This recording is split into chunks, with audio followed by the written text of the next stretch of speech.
Bum-ba-da-dum. Howdy y'all, Banjo Ben Clark here at banjobenclark.com, and today is a banjo lesson. It's one that I'm really excited about. I've been wanting to do this for a long time. Recently I heard from a Gold Pick member, Brent, in Virginia, and he mentioned a challenge that he faces that I remember facing and still can from time to time, and that's carrying the banjo into context where it doesn't normally reside, right? So you know the story. Someone hears that you're a banjo player. They tell you, hey, come on over to the backyard. We're having a little get together around the campfire. We're going to have some guitars there. Bring that banjo.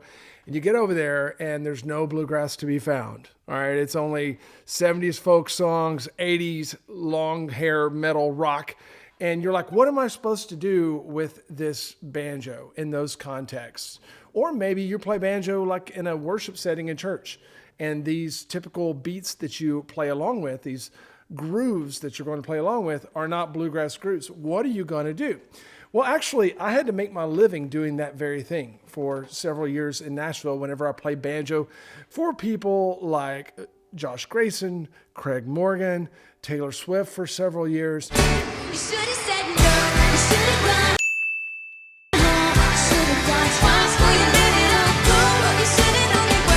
I had to figure out how to make the banjo work with grooves that the banjo doesn't normally find itself playing with. So that's what we're going to do today. I'm going to give you 5 different grooves. We're going to listen to them together, and we're going to try to train our ears to figure out what to play on the banjo, okay? I do have tabs for my Gold Pick members that you can download. You can download the JamTracks MP3s to practice along with, but this is not about the tab. This is about listening and actually figuring out how to put the banjo with these grooves, because you're going to find yourself in these situations probably, and you're going to need to be able to listen to what's being played by the guitar player or whoever and find out how to add your banjo in a tasty way, okay? There's not any hard, fast rules. We're just trying to be tasty, and that requires listening. Are you ready? If you'd like this whole lesson, plus the JamTracks and the tabs, become a Gold Pick member. Just go to joinbanjoben.com. You can see all the benefits of being a Gold Pick member there. You can join monthly, annually, or even buy a lifetime membership. Sometimes I have discounts hanging out on that page. All right, let's jump right in. Let's take our first groove. I've got 5 total ones, and I'm not doing these in any particular order, although the first 2 or 3 grooves that we're going to listen to are probably more common for what you're going to hear. And there's several pop references that are going to apply to each one of these grooves, and I may import these in the video here and there so you can kind of get some context there. But to start out, let's just listen to this first groove and see what we got going on.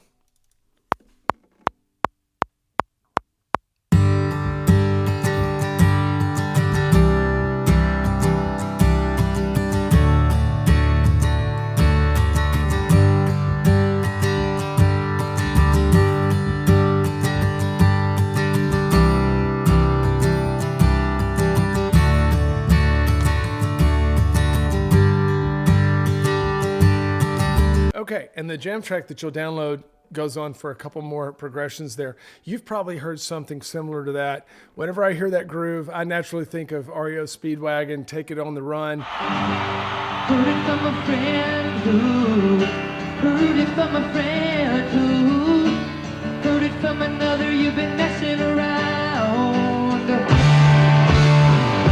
You know, there's lots of songs out there, especially whenever you change up the tempo. Even like Freeborn Man with Leonard Skinner could kind of fit in this groove. I ran away for the first time.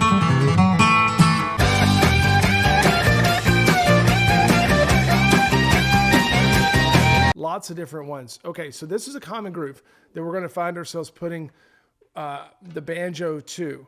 Now, in all of these groove examples, we're just going to mess with the 1, 4, and 5 and G. Okay, so G, C, and D, just to keep it simple. So obviously other songs are going to go to different chords, but all of the things we're going to learn today will allow you to do that.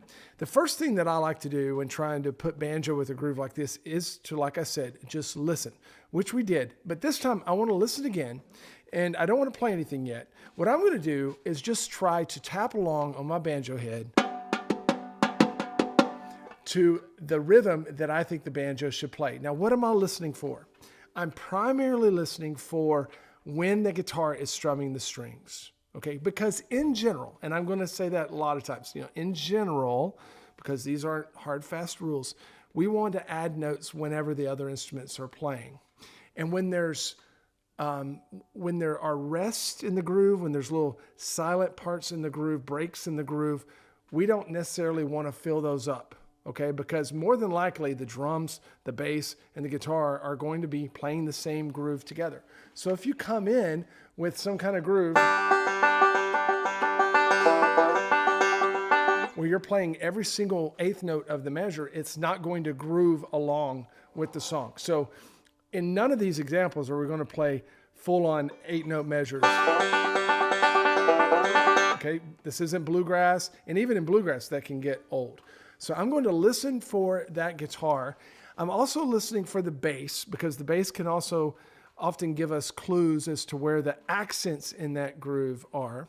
And it's not just the notes that we play and the notes that we choose not to play that establish the groove. There's also volume and feel and accents. So I'm going to kind of fill that out too. Let me just give you an example. We'll play back through groove 1, and I'm just going to kind of tap along on my banjo head. Maybe you can do the same and try to establish what the groove is. Let's listen.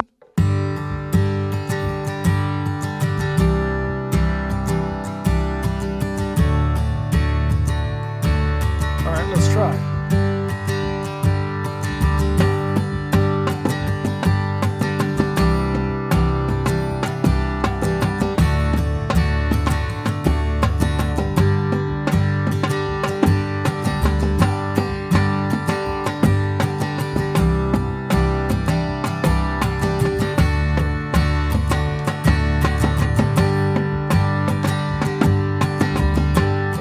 Got the general groove. Okay, now that I feel that and it's repeating, then I can take that to the banjo strings. But before we even do that, as far as making actual music, I like to sometimes cover the banjo strings with my left hand, just to where I muted the strings, and try to play along with some kind of pattern on my right hand.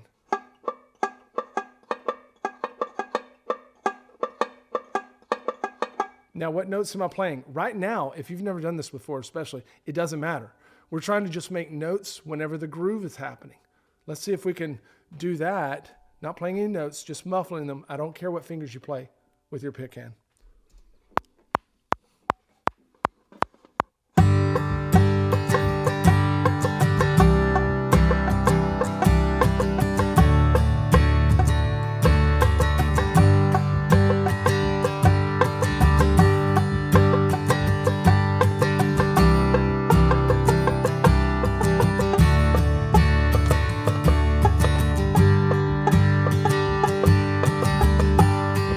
If you can do that, if you can hear that groove and then play muted notes along with it in time, then I think you're well on your way to being able to do this, because that's the hard part. That's the part that you've got to learn how to feel, right?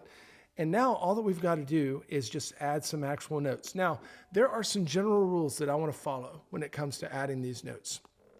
One of them is that in general, I like to play the root of the chord that's being played most of the time. Okay, so we're starting out with the G chord. So I'm going to start my roll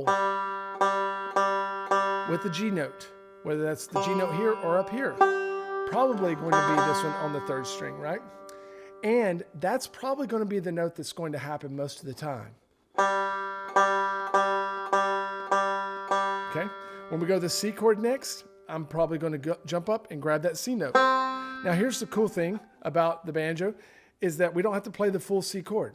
In fact, most of the time with these types of grooves, it sounds best not to play those full chords, but just to play partial chords. Now I have other lessons on how to play partial chords when we're playing our backup, but for our C chord, just for now, let's just place the index finger down the 1st fret. And let's just use the other open strings.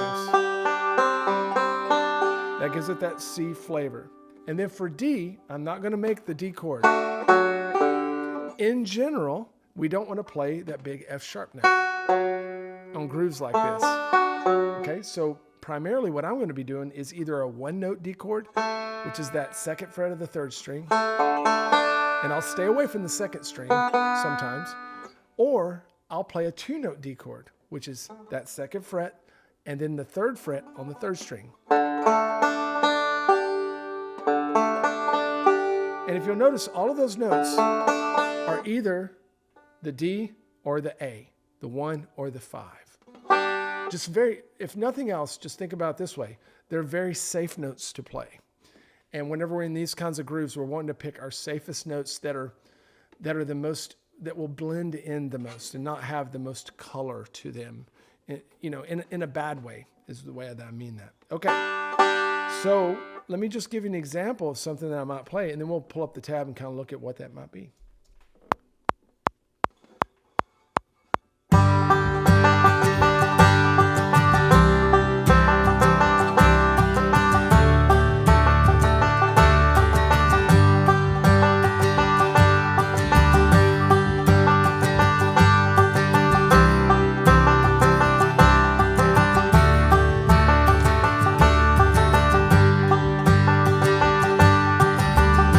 So you can hear the groove in there, right?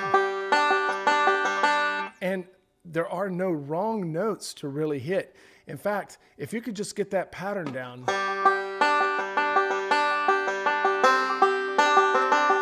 I'm doing almost all forward rolls in that example. When I played it earlier, I added some other ones in. You could even just do forward rolls.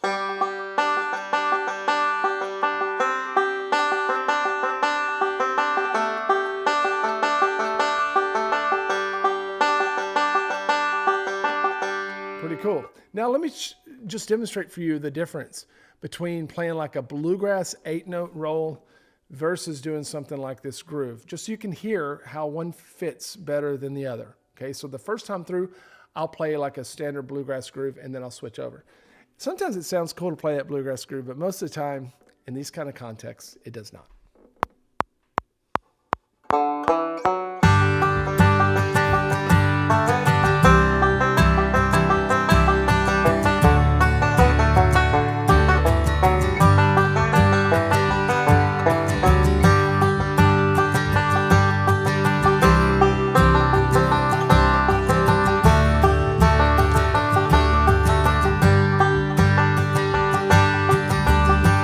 Another thing that you noticed is that I'm not playing many licks or any licks at all whenever we're playing along with this groove. That doesn't mean that you can't play licks. It's just that the licks that you probably know as a banjo player are not really going to fit into these contexts. However, even though I don't usually play like a G lick or a Foggy Mountain lick in these types of settings, I still love to play little licks, mainly that lead your ear to a different chord, to the next chord progression that we're going to. So that's kind of the next step to this. Even though I don't have this tabbed out, just listen and watch. And I'm going to lead your ear from the G to the C and back to the D.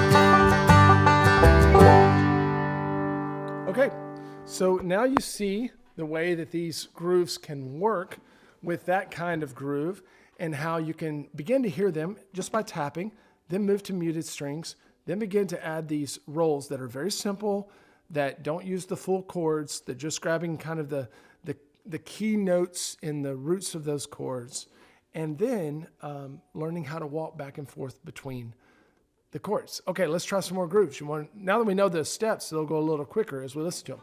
Let's listen to groove number 2.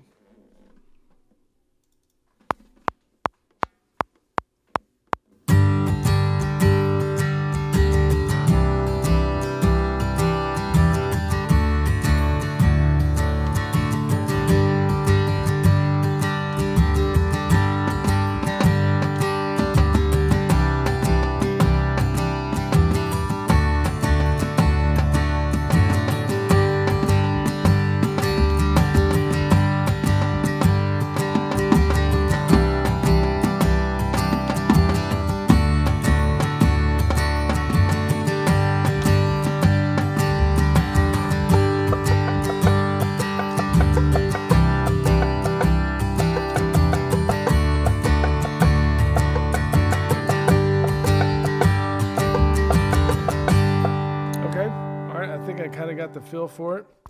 Can we add some notes to that? Let's try.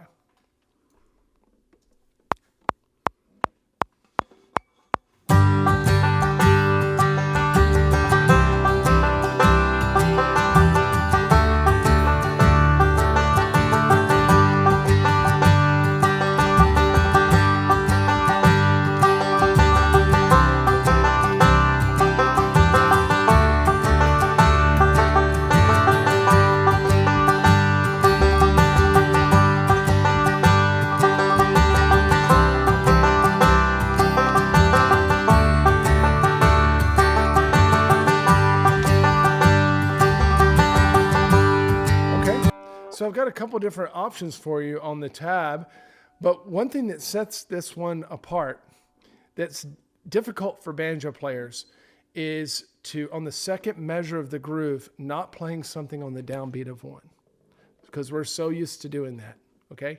So let's pull up the tab there and just look what I'm talking about there in measures 9 and 10. I'm going to play those 2 measures for you. Just listen along.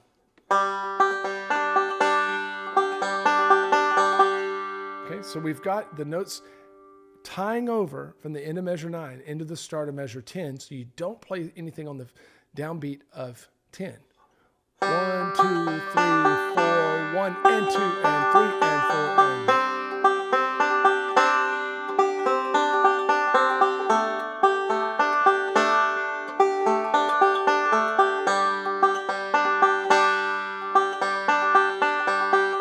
Now we have another option, groove number 2. It's the same in the first beat of the groove, or the first measure of the groove. When it goes to the second measure of the groove, we still rest, or we hold over in that first beat, but then we do a kind of a forward reverse roll.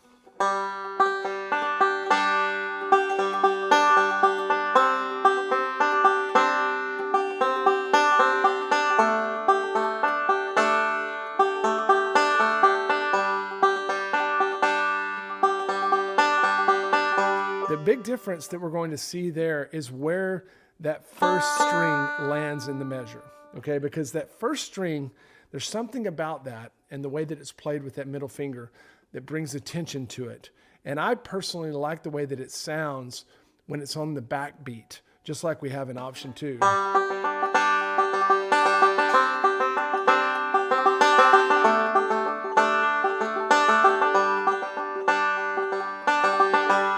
Pretty cool. All right. So let's just try playing together. You can read the tab as we do groove 2.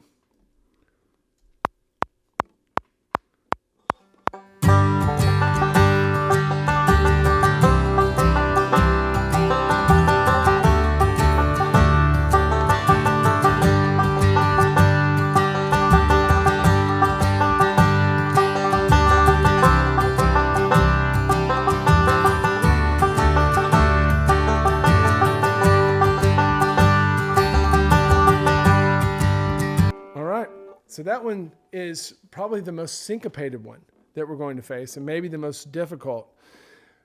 But there's something about us not playing on that downbeat of the second measure that makes the banjo fit better with that groove. You know what would be fun to do, actually? I'm going to play that groove 2 audio again, but I'm going to go back and play the tab for groove 1 to let you hear the difference and let you hear that. Actually, I'll do that. I'll play groove 1 a couple times through, and then I'll move to the groove 2 so that you can hear how one fits over the other. This is the groove 2 audio. Still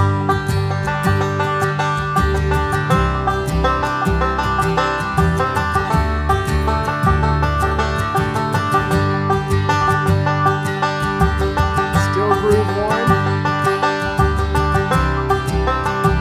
This is hard to do.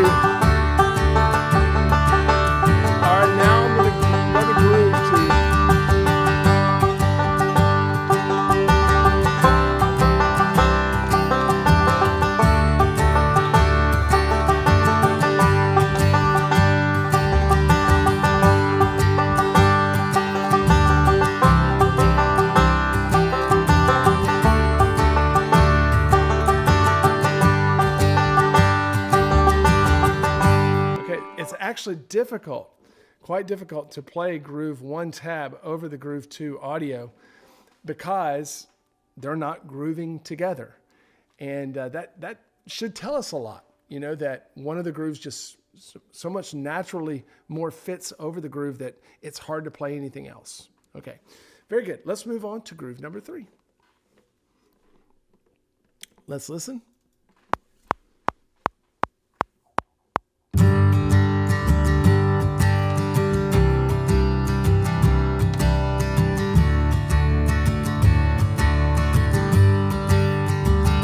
Tap along.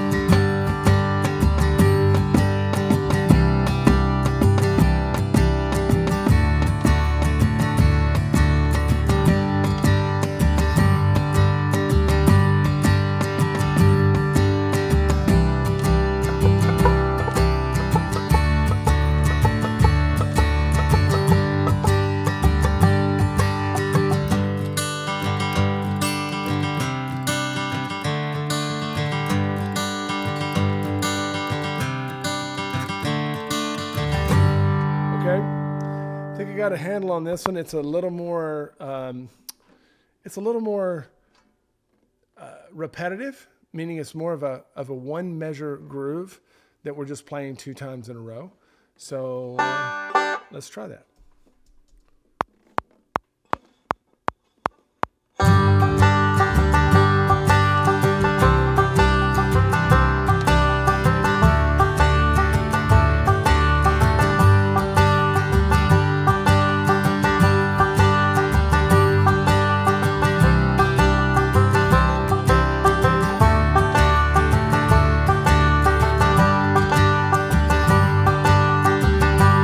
This one would be tougher to play licks in and lead the ear to the next one. I would probably have to break the groove to do something like that, which wouldn't be totally bad. Let me give it a shot.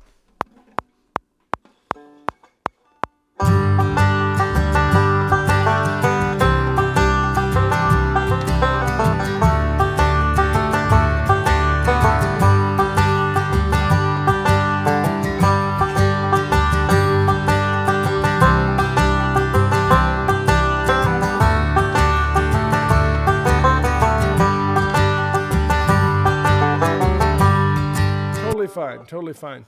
You just got to get that groove in your mind, which is not quite in my mind yet, but I'm filling it out as we go. And that's what I noticed with a lot of these grooves. You just got to kind of sit in them a little bit to adjust and break any kind of bluegrassy type habits that you have. That's going to be the most difficult thing. It's just expanding your just what you feel natural with. Okay. Let's check out groove number 4. I can't remember what these are. I recorded them and I can't remember what they are, so they're kind of a surprise to me too. Oh yeah.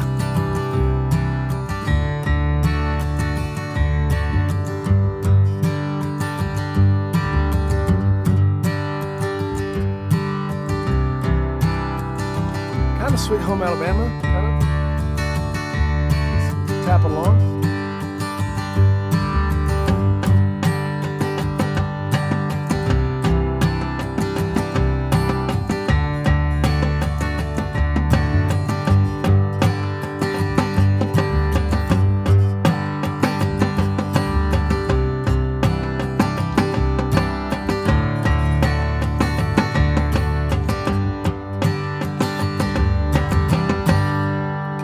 Back and try to play some muted notes.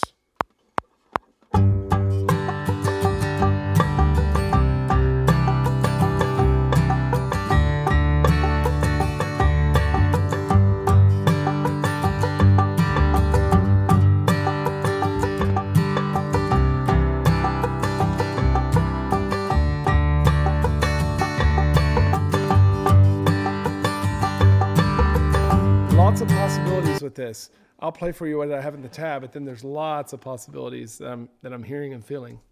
Let's try it again.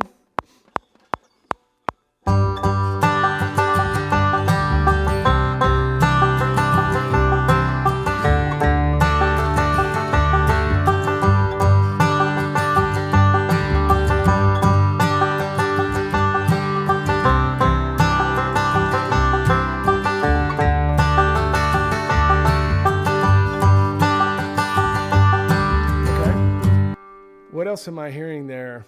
You know, something like this leaves me, I just feel like I have a little bit more room to explore with this one for whatever reason. And I kind of feel trapped if I just play something repetitive like that.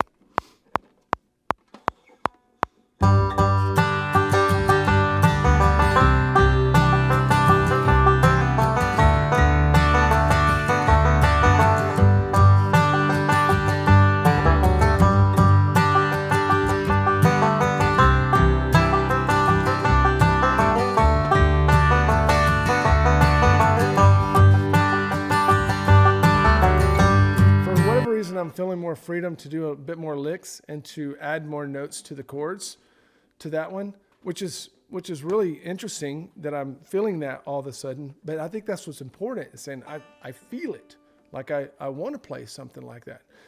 I found that in general,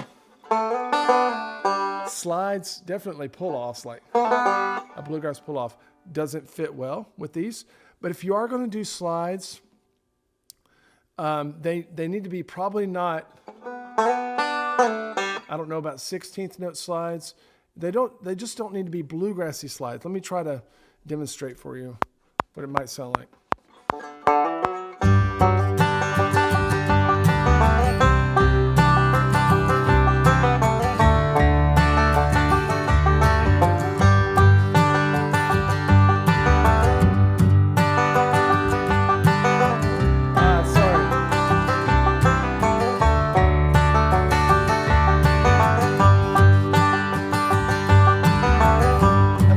Okay. I like to just play along. Sometimes play along with like this.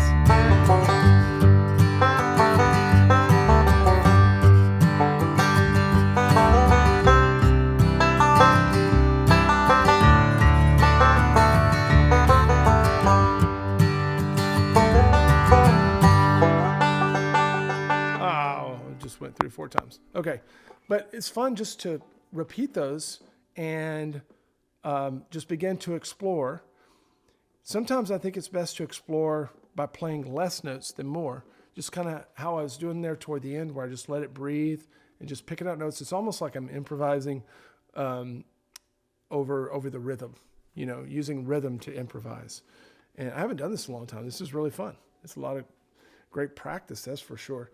This is something that will challenge your timing. I can tell that my timing is being challenged, like being in the groove, because I haven't played along with this stuff much at all lately. Plus the headphone setup here, I've got a little bit of an echo, so I'm trying to get in there. I know it's a little bit off, but I also noticed this, that when I went to Nashville and I started playing banjo along to stuff like this, I used to be a lot better at than I am now because I was doing it every day. I noticed that whenever I carried my bluegrass sensibilities into this, that even when I would play the groovy notes, I would generally push it. And I've noticed that that's what I'm doing right now, is I'm ahead of the beat sometimes. And that's because in bluegrass, we have this natural tendency to, it's called drive the beat, right? Drive has a lot of different connotations, but one of the connotations is that you're playing on top of the beat, on the front edge of the beat. Whereas when you're playing stuff like this, you don't want to be on the front edge of the beat. You want to be laid back with the rhythm section. And so you can be playing right in time, so to speak, if you were to put it on the metronome, but still not sound like you're in the groove with this, with the rhythm, because you're not laid back with them. And so that was something that I had to learn, where I almost had to make myself feel like I was dragging it to actually be in time. Okay. So record yourself. That's a really good thing to do. Record yourself. All right. Groove number 5. I got a couple different options for you on this one.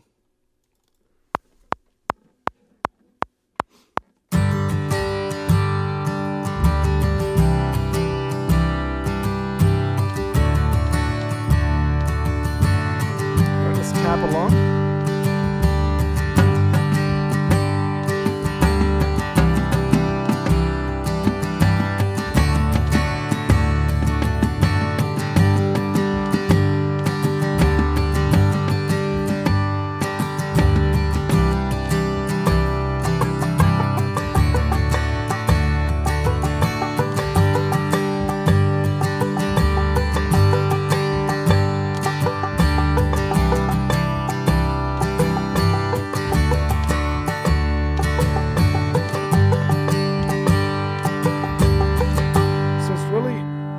obvious to me that on the second measure of this groove, there's nothing on the first beat. That's what makes it sound groovy. So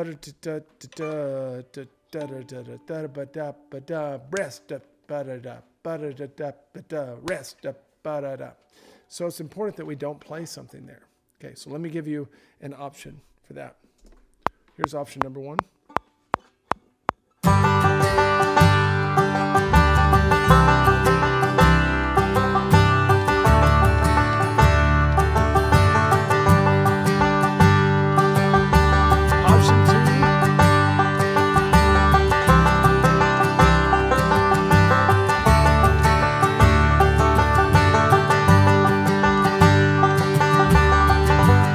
Notice between option 1 and 2. Option 2 had the note on the downbeat of the second measure, right? To me, option 2 sounds a little bit too busy. Let me play it for you again, see if you can hear that. First time through, I'm going to leave the downbeat of the second measure empty. I'm going to rest over it. Option 2, I'm going to, on the second time through, I'm going to play notes there. Here we go.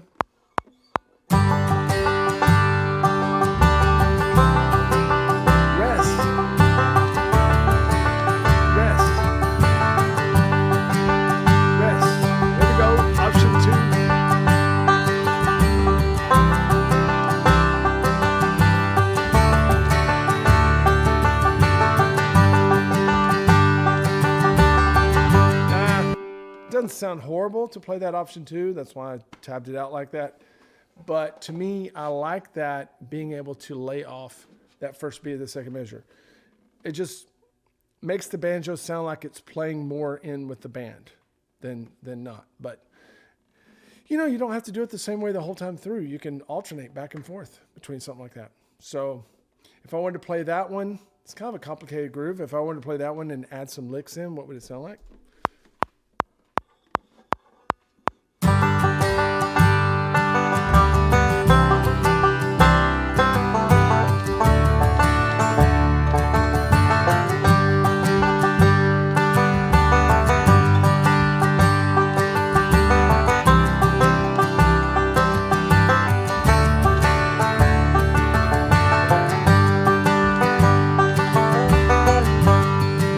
Sometimes a little sounds okay, but you can cross the line into too bluegrassy pretty easily.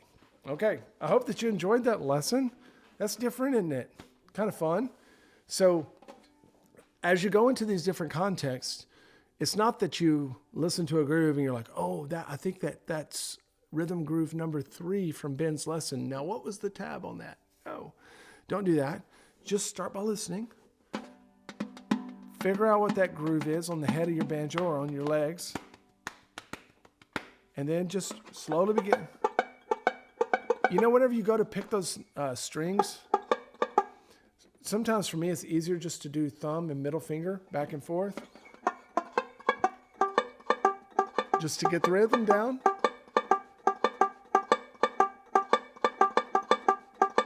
And even if that's the notes that you did, it's not going to be bad.